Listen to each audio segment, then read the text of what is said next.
55 BC, and Julius Caesar has decided to invade Britain. But why?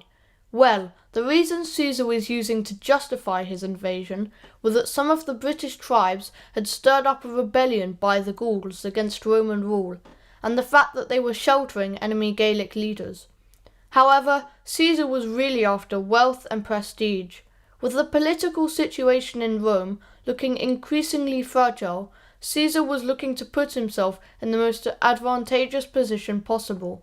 He believed that Britain held lots of natural resources, namely silver, which he was looking to get his hands on.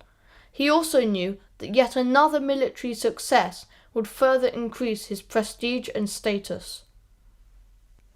The people in Britain at that time were the Celts. The Celts had originated in Germany sometime in the Iron Age and spread across Europe, settling in Gaul, Iberia, and Britain. With their warlike culture, they were fierce warriors, and the different tribes were constantly fighting each other. The Celts in Britain were far less advanced than their kinsfolk in Gaul, and they weren't connected to the continent. They had only recently started using projectiles, and these were sling stones, which would be very ineffective against the well-armoured legionaries with their large shields. And while the Celts were fierce warriors, they were no match for the iron-disciplined and excessively trained Roman legionaries. As Caesar prepared his invasion, he planned to use the constant warring between the different tribes to his advantage. He dispatched Camillus, who was his cavalry commander and leader of an allied Gaelic tribe, the Atrebates, as an envoy to the tribes opposed to the main Celtic tribe north of the Thames. Camillus's mission went poorly, and he was taken captive by the Celts. Caesar now prepared his invasion force and fleet. He set off with 2 legions, about 10,000 troops, and a small contingent of cavalry. A fairly small force. As Caesar set off, poor weather caused the cavalry to fall behind. Upon reaching the landing point, Caesar delayed the landing, hoping for the arrival of his cavalry, watched by a growing force of Celts. To Caesar's dismay, however, the cavalry found itself unable to cross the channel. So now, hoping to avoid an opposed landing, but also to find a better landing place, Caesar sailed further along the coast, and was, to his disappointment, shadowed by the Celts on the shore, who easily kept up with Caesar thanks to their chariots. Caesar was now forced to lead his legions into the freezing cold water and onto the beach.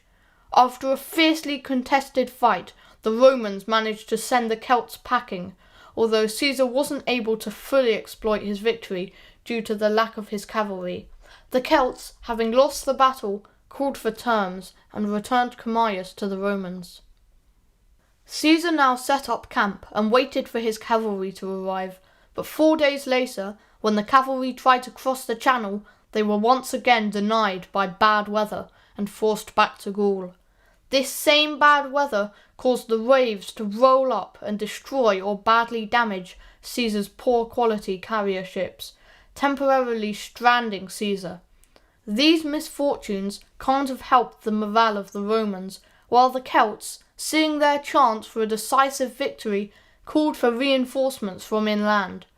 As one of Caesar's legions was out foraging for food, it was ambushed by the Celts. Caesar reacted quickly, though. Hearing the noise of the battle, he rallied his troops at camp and rushed in to help his ambushed legions.